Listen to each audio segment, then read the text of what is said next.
नमस्कार। आज 3 मई, प्रतिवर्ष 3 मई को प्रेस स्वतंत्रता दिवस मनाया जाता है, जिसको लेकर कई दर्शकों की ओर से बधाई संदेश भी प्राप्त हुए। सोशल मीडिया पर भी विश्व प्रेस स्वतंत्रता दिवस को लेकर कई नेताओं आदि द्वारा पत्रकारों को बधाई दी जाती रही। लेकिन सवाल यह है कि यह जो दिन है प्रेस स्वतंत्रता दिवस, कहने को तो स्वतंत्रता दिवस है, लेकिन क्या वाकई में आज के समय और जबकि सोशल मीडिया इतना अधिक हावी होता जा रहा है, तो क्या पत्रकारों की जो कलम है उसका कोई मायने रह गया है या नहीं? इतना अधिक मायने अब नहीं रह गया जो कि कुछ वर्षों पहले हुआ करता था। जब प्रिंट मीडिया में कोई खबर छपती थी तो अधिकारी तत्काल एक्शन लिया करते थे। हर जिले में एक विभाग है, सूचना एवं जनसंपर्क विभाग। उसका दायित्व यह होता है कि जो भी समाचार पत्र उनके कार्यालय में आते हैं एवं जो विभिन्न समस्याओं की जो कटिंग है वह कटिंग काट कर आला अधिकारी यानी कि जिला कलेक्टर के समक्ष प्रतिदिन फाइल बनाकर पेश की जाती है और फिर अधिकारी उस कटिंग के आधार पर संबंधित विभाग को दिशा निर्देश देते थे, समस्या का समाधान करने के लिए कहा जाता था। लेकिन अब यह सब धीरे धीरे गुजरे जमाने की बातें होने लगी है। न तो यह विभाग इतना अधिक सक्रियता से लेता है और यदि हाकिम के खिलाफ कोई खबर होती है तो वहां कटिंग भेजने से ही विभाग अब कतराता है कि हाकिम नाराज हो जाएंगे और हाकिम भी अब ऐसी खबरों की और अधिक ध्यान नहीं देते हैं, बल्कि हालत यह है कि आला अधिकारियों हाकिम की जी हजूरी यदि कर ली जाए तो आप अच्छे पत्रकार हैं, और जिस दिन आपने कोई हाकिम के खिलाफ या जिले की किसी समस्या को लेकर प्रमुखता से कोई खबर छाप दी तो हाकिम की नजरों में आप पत्रकार नहीं हो और फिर आपसे दूरियां बन जाएगी। यानी कि आज के समय हाकिम के लिए, अधिकारियों के लिए वह पत्रकार अच्छे हैं जो उनके लिए जी हजूरी करे, हाथ जोड़ते रहें। बाकी तो सब यदि कोई लिखे तो वह उनके लिए पत्रकार नहीं है। और जब से सोशल मीडिया आ गया है हर कोई पत्रकार बनता जा रहा है। मोबाइल उठाया, एक खबर डाली, बनाई, जैसे भी तैसे भी चल दी, क्योंकि सोशल मीडिया पर किसी तरह की कोई रोक नहीं है। चाहे प्रधानमंत्री नरेंद्र मोदी के खिलाफ किसी तरह की कोई खबर लिख दी जाए, कोई रोकने टोकने वाला नहीं है। कभी उन्हें नचाया जाता है तो भी कभी क्या कराया जाता है। यानी कि कुल मिलाकर विश्व प्रेस स्वतंत्रता दिवस केवल कहने को है और पत्रकारों को भी लगता है कि उन्हें केवल खबरें भेजनी हैं, अखबारों के पेज भरने हैं। और लोग भी आजकल यदि अखबारों की बात करें, समाचार पत्रों की बात करें, प्रिंट मीडिया की बात करें, हालांकि प्रिंट मीडिया आज भी एक विश्वसनीय माना जाता है, लेकिन धीरे धीरे पाठकों का रुझान भी प्रिंट मीडिया के प्रति कम होता जा रहा है। दरअसल पाठक इतने अधिक अपनी जिंदगी में व्यस्त होने लगे हैं, बिजी होने लगे हैं कि समाचार पत्रों के लिए समय नहीं मिलता है। छोटी सी छोटी खबर, बड़ी सी बड़ी खबर कुछ ही देर में उनके मोबाइल पर आ जाती है, तो भला खबर अखबारों के लिए पैसे क्यों खर्च करें, क्यों समय खर्च करें? तो ये तो विश्व प्रेस स्वतंत्रता दिवस प्रतिवर्ष आता रहेगा, जाता रहेगा, लेकिन सही मायने में अब वह पत्रकारिता भी नहीं रही जिसकी खबर छपने पर आला अधिकारी एक्शन लिया करते थे। जैसा कि मैंने कहा, अब तो केवल जी हजूरी करते रहो, चाहे नेता हो चाहे अधिकारी हो, उनकी आपने जी हजूरी कर ली तो आप जिले के टॉप पत्रकार, सर्वश्रेष्ठ पत्रकार और बेहतर पत्रकार आप माने जाएंगे।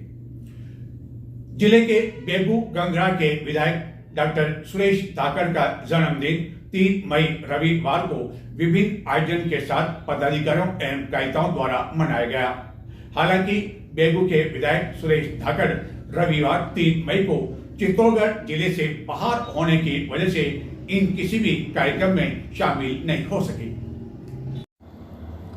चित्तौड़गढ़ जिले के गंगरा बेगू विधायक डॉक्टर सुरेश धाकड़ के जन्मोत्सव के उपलक्ष्य में गंगरा बेगू विधानसभा क्षेत्र में कई कार्यक्रम आयोजित किए गए।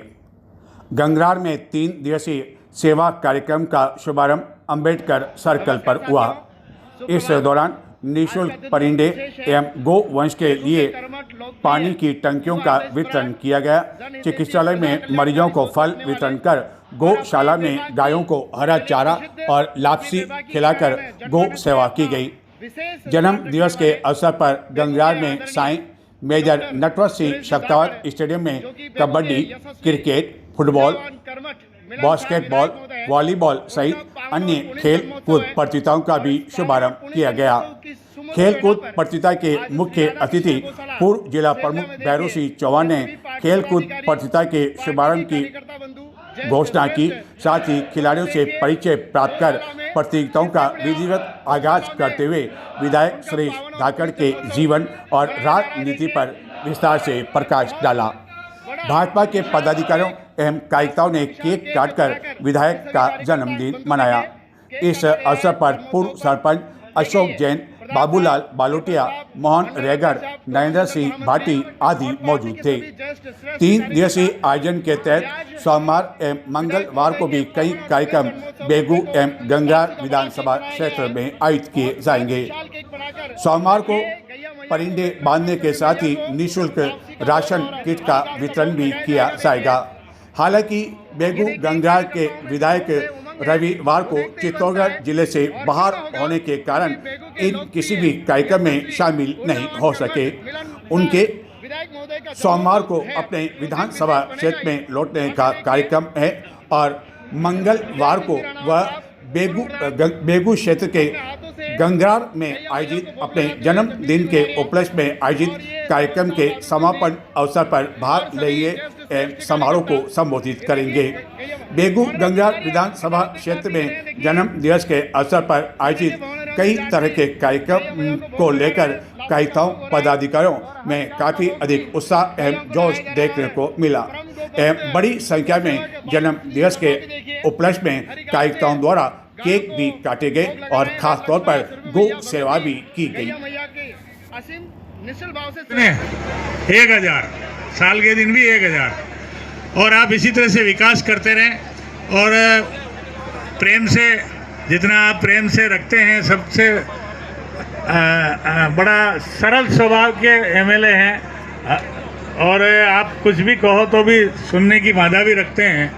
और विकास के लिए तो अभी आपको परसों पधारेंगे, बताएंगे इस स्टेडियम में क्या क्या करा रहे हैं, वो भी आपको खिलाड़ी बंधुओं को बड़ा उत्साह होगा कि इतना।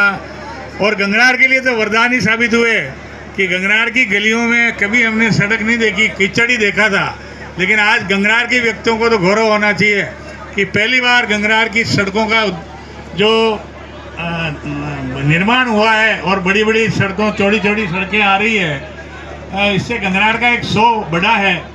और हमारे साथ ही एमएलए साहब और सीपी साहब के प्रयत्न से अपने वो कौन सा एलिवेटेड पुलिया भी बना है, उससे भी फायदा हो रहा है। तो विकास के लिए बहुत काम हो रहे हैं। हमारी जल योजना भी जोड़ी जा रही है चंबल से और हर घर को पानी मिलेगा, ये भी इसी कार्यकाल में पूरा होगा काम। मैं काम गिनाऊँ तो बहुत है, लेकिन अब आपको सब खेलने का आनंद लेना है, बीच में ज़्यादा समय नहीं लूँगा। आप सब पधारे, उनको बहुत बहुत धन्यवाद। जय भारत। सुरेश जी।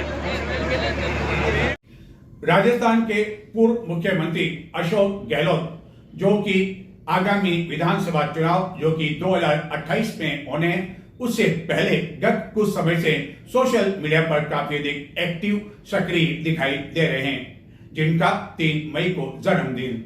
और इस जन्मदिन के अवसर पर चित्तौड़गढ़ जिले में कांग्रेस कार्यकर्ताओं पदाधिकारियों द्वारा विभिन्न आयोजन के साथ धूमधाम के साथ मनाया गया। केक काटे गए, गायों को रस का चारा आदि डाला गया। कमेटी अल्पसंख्यक प्रदेश अध्यक्ष आदरणीय एमपी शिवदास साहब के निर्देश अनुसार आज पूरे राजस्थान के अंदर हम सब के युवाओं के आदर्श और सबों पे निर्भराज करने वाले हमारे पूर्व मुख्यमंत्री जननायक आदरणीय अशोक जी गहलोत साहब का आज हम जन्मदिन मना रहे हैं। उनमें हम सब युवा साथी उनके जीवन के लंबी उम्र की कामना करते हैं। और हम सब युवा साथी आज यहाँ से संकल्प लेके जाएंगे कि कांग्रेस पार्टी को बहुत मजबूत करना है। आदरणीय हमारे राजस्थान के प्रदेश अध्यक्ष युवा MP चौधरी साहब का हाथ मजबूत करना है। हमें प्रदेश अध्यक्ष गोविंद सिंह डोटासरा साहब का हाथ मजबूत करना है और कांग्रेस पार्टी को मजबूत करना है। आप सब इस शॉर्ट टाइम में यहाँ गौशाला पधारे। अल्पसंख्यक और हेरिटेज कांग्रेस जोन मंडल आपका तहे दिल से धन्यवाद करता है। जय हिंद, जय भारत। कांग्रेस पार्टी जिंदाबाद। अशोक गहलोत जिंदाबाद। अशोक साहब जिंदाबाद। गहलोत साहब जिंदाबाद। खड़गे साहब जिंदाबाद। राहुल गांधी जिंदाबाद। सोनिया गांधी जिंदाबाद। प्रियंका गांधी जिंदाबाद। गहलोत साहब जिंदाबाद। गहलोत साहब जिंदाबाद। चौथी बार चौथी बार चौथी बार जुग जुग जियो गहलोत साहब। जुग जुग जियो गहलोत साहब। जुग जुग जियो गहलोत साहब। चित्तौड़गढ़ से आई आवाज गहलोत साहब जिंदाबाद। चित्तौड़गढ़ से आई आवाज गहलोत साहब जिंदाबाद। गहलोत साहब जिंदाबाद। राणावत साहब जिंदाबाद। पूर्व मुख्यमंत्री अशोक गहलोत के जन्म दिवस के अवसर पर 3 मई को चित्तौड़गढ़ एवं संपूर्ण राजस्थान में विभिन्न कार्यक्रम आयोजित किए गए। कई कार्यकर्ताओं एवं पदाधिकारियों ने जयपुर पहुंचकर पूर्व मुख्यमंत्री को उनके जन्मदिन की बधाई दी। हालांकि पूर्व मुख्यमंत्री अशोक गहलोत ने कार्यकर्ताओं से अपील की थी कि इस भीषण गर्मी को देखते हुए वह व्यक्तिगत तौर पर उन्हें बधाई देने के लिए जयपुर नहीं आए और उसके स्थान पर वह इस भीषण गर्मी एवं तेज धूप में पक्षियों के लिए परिंदे बांधे एवं अपने क्षेत्र में ही सेवा के विभिन्न कार्य करें। लेकिन इसके बावजूद बड़ी संख्या में कार्यकर्ता उन्हें व्यक्तिगत तौर पर बधाई देने के लिए जयपुर पहुंचे। चित्तौड़गढ़ में इस अवसर पर कांग्रेस पदाधिकारियों एवं कार्यकर्ताओं द्वारा कई कार्यक्रम आयोजित किए गए। इस अवसर पर कई गरीबों को भोजन कराया गया, उनका मुंह मीठा करवाया गया। वहीं गायों की सेवा भी की गई एवं विभिन्न स्थानों पर कार्यकर्ताओं द्वारा परिंदे भी बांधे गए। पूर्व मुख्यमंत्री अशोक गहलोत के जन्मदिन को लेकर कई कार्यकर्ताओं में काफ़ी अधिक उत्साह देखने को मिला, जिन्होंने उनके कार्यकाल में उनकी विभिन्न योजनाओं का इस अवसर पर विशेष रूप से उल्लेख करते हुए कहा कि उनकी योजनाओं से राजस्थान में कई लोग लाभान्वित हुए थे। चित्तौड़गढ़ जिले के बड़ी सादरी के पूर्व विधायक प्रकाश चौधरी की कार को किसी अन्य वाहन ने टक्कर मार दी और टक्कर लगते ही उनका यह आरोप था कि उनकी हत्या करने की कोशिश की गई, उनकी जान लेने की कोशिश की गई और पुलिस को इस पूरे मामले की गहराई तक जाना चाहिए, क्योंकि पहले भी उन पर हमला हो चुका है। जैसे ही टक्कर लगी और कुछ ही देर बाद उन्होंने इसको लेकर अपनी बाइट भी दे दी, यानी कि पत्रकार क्या पास में ही मौजूद था, लेकिन एक वाहन से टक्कर लगने पर क्या यह कहना कि उनकी जान लेने की कोशिश की गई, उनका मर्डर करने की कोशिश की गई, क्या किसी जनप्रतिनिधि के लिए यह उचित है या यूं ही सुर्खियों में बने रहने के लिए कभी कभी इस तरह कहना भी पड़ता है। आखिरकार चुनाव अब धीरे धीरे समीप आते जा रहे हैं। चित्तौड़गढ़ जिले के भदेसर थाना क्षेत्र में रविवार सवेरे एक सड़क हादसे में बड़ी सादरी के पूर्व विधायक प्रकाश चौधरी की कार को पीछे से आ रही एक हाइड्रो क्रेन ने टक्कर मार दी, जिससे वह मामूली रूप से घायल हो गए और इस हादसे के बाद वह गंतव्य स्थान के लिए रवाना भी हो गए। हादसा होड़ा चौराया और भदेसर के बीच हुआ।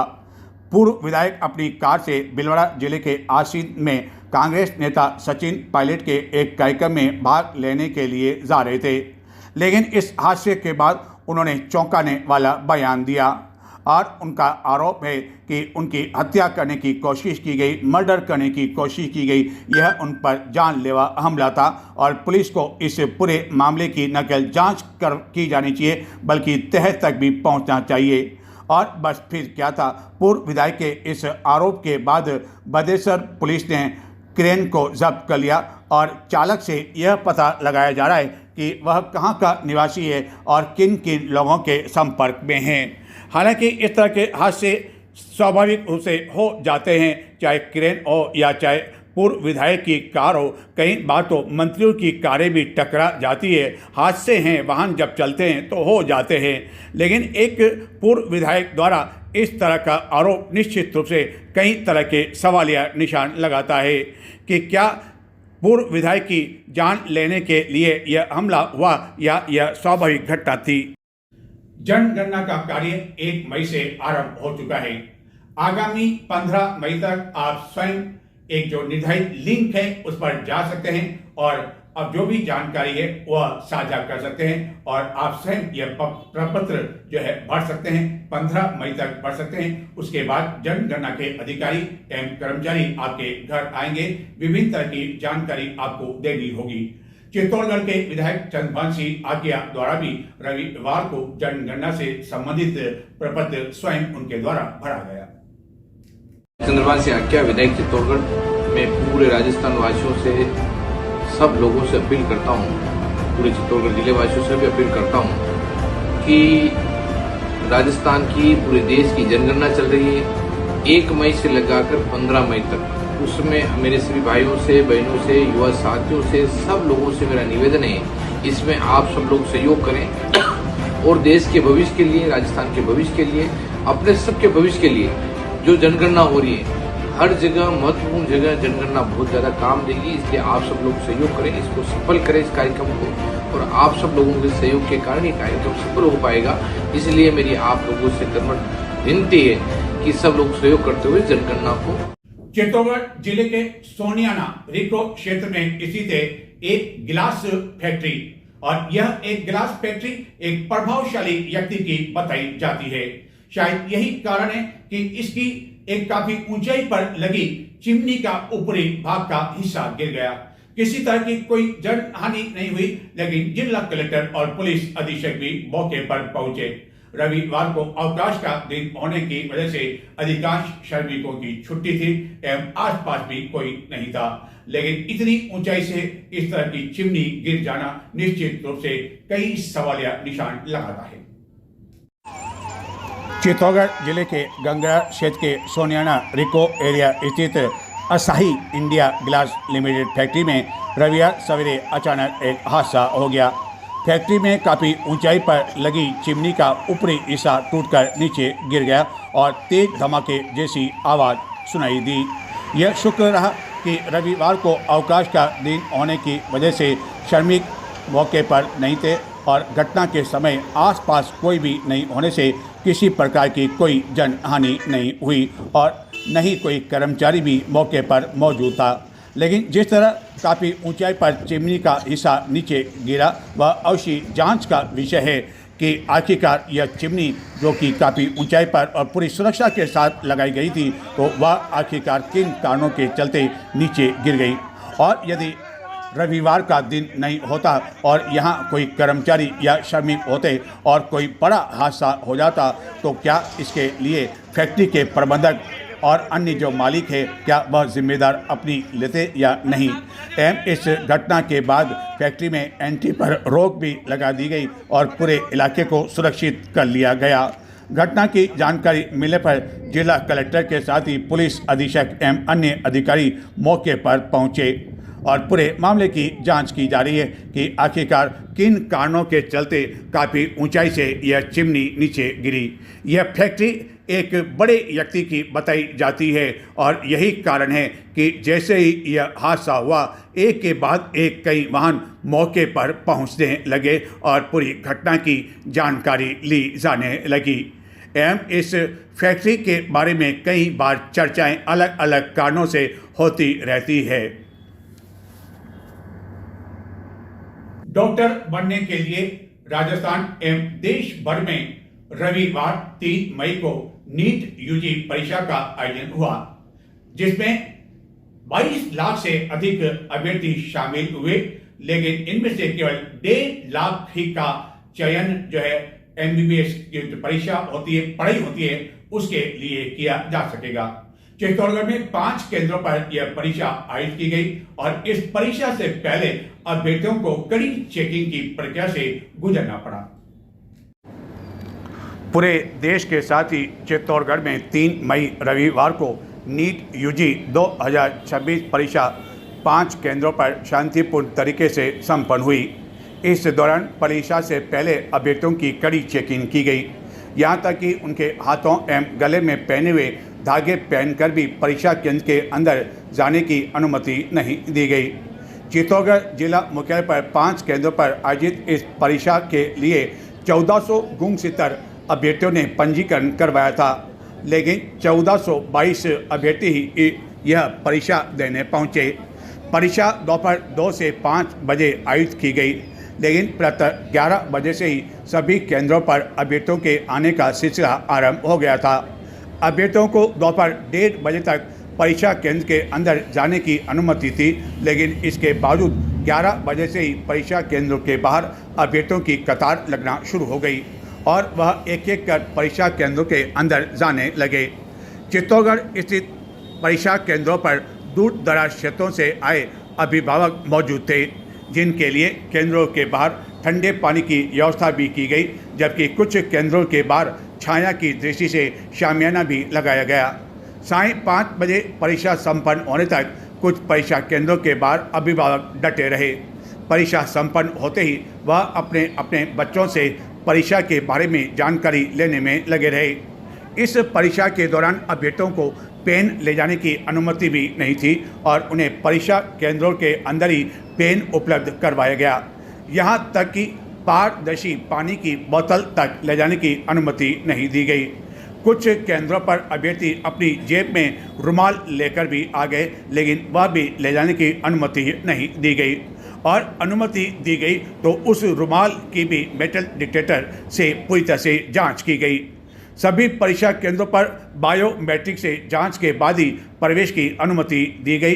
कुछ अभ्यर्थियों द्वारा चेन वाले टी शर्ट पहनकर आने की वजह से उन्हें इसकी अनुमति नहीं दी गई, जिसके कारण उन्हें आनन फानन में बाजार से अन्य शर्ट की व्यवस्था करनी पड़ी या चेन कैंची से कटवानी पड़ी। कई परीक्षा केंद्र के मुख्य द्वार पर अभ्यर्थियों की वीडियोग्राफी की गई। कोई भी परीक्षार्थी अपने शरीर के किसी भी अंग में या अन्य स्थान पर किसी तरह के डिवाइस लेकर न आ सके, इसके लिए कई अभ्यर्थियों के बाल एवं कानों की जांच करने के साथ ही ऐसे परीक्षार्थी जो कि नज़र का चश्मा पहनकर आए थे, उन चश्मों की भी बारीकी से जांच की गई। अधिकांश परीक्षा केंद्रों पर महिला अभ्यर्थियों को किसी भी तरह के जेवर पहनकर अंदर आने की अनुमति नहीं दी गई, या यूं कहा जा सकता है कि किसी भी परीक्षा केंद्र पर इसकी अनुमति नहीं थी। इस दौरान कुछ विवाहिताएं महिलाएं जो कि मंगलसूत्र पहनकर आ गई, उसे खुलवाने के लिए वह परीक्षा केंद्र के बाहर मौजूद पुलिस कर्मियों आदि से उलझती रही, लेकिन आखिरकार उन्हें मंगलसूत्र के साथ ही सभी तरह के जेवरात खोलने पड़े। परीक्षा के लिए अभ्यर्थियों की गहन जांच की गई, वहीं मेटल डिटेक्टर, बायोमेट्रिक सत्यापन और वीडियोग्राफी के माध्यम से जांच के बाद ही उन्हें परीक्षा कक्ष में एंट्री की अनुमति मिल सकी। गर्मी का मौसम देखते हुए सभी परीक्षा केंद्रों पर इसके लिए विशेष व्यवस्था की गई। परीक्षा प्रारंभ होने पर कुछ अभिभावक परीक्षा केंद्रों के बाहर जब मौजूद थे तो उन्हें आसपास बैठने की अनुमति नहीं दी गई, जिसके कारण वह कुछ दूरी पर परीक्षा संपन्न होने का इंतजार करने में लगे रहे। दूर दराज क्षेत्रों के कई अभ्यर्थियों को चित्तौड़गढ़ परीक्षा केंद्र आवंटित किया गया। परीक्षा से पहले कई अभ्यर्थी अपने अभिभावकों के पैर छूते हुए देखे गए। इस परीक्षा के लिए लगभग 24 लाख अभ्यर्थियों ने आवेदन किया था और एक मोटे अनुमान के मुताबिक 23 लाख से अधिक अभ्यर्थी इस परीक्षा में शामिल हुए, जबकि केवल लगभग 1.5 लाख अभ्यर्थियों का ही इसके लिए चयन हो सकेगा और वह फिर MBBS के लिए पढ़ाई कर सकेंगे, यानी कि भावी डॉक्टर बन सकेंगे, जिसको लेकर अभिभावकों का भी मानना था कि यह अपने आप में एक कठिन परीक्षा है, एक बड़ी चुनौती है और उन्हें भी पता है कि उनके बच्चे इस परीक्षा में आसानी से पास नहीं हो पाएंगे।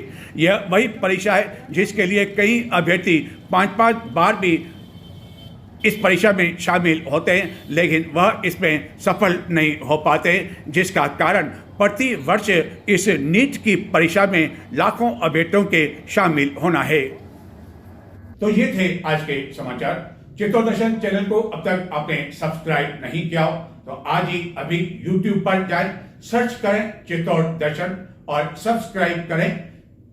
सब्सक्राइब करने पर आपको अपने मोबाइल पर समाचार चित्तौड़गढ़ और जिले के प्रमुखता के साथ अपेक्षाकृत कुछ जल्दी मिल सकेंगे।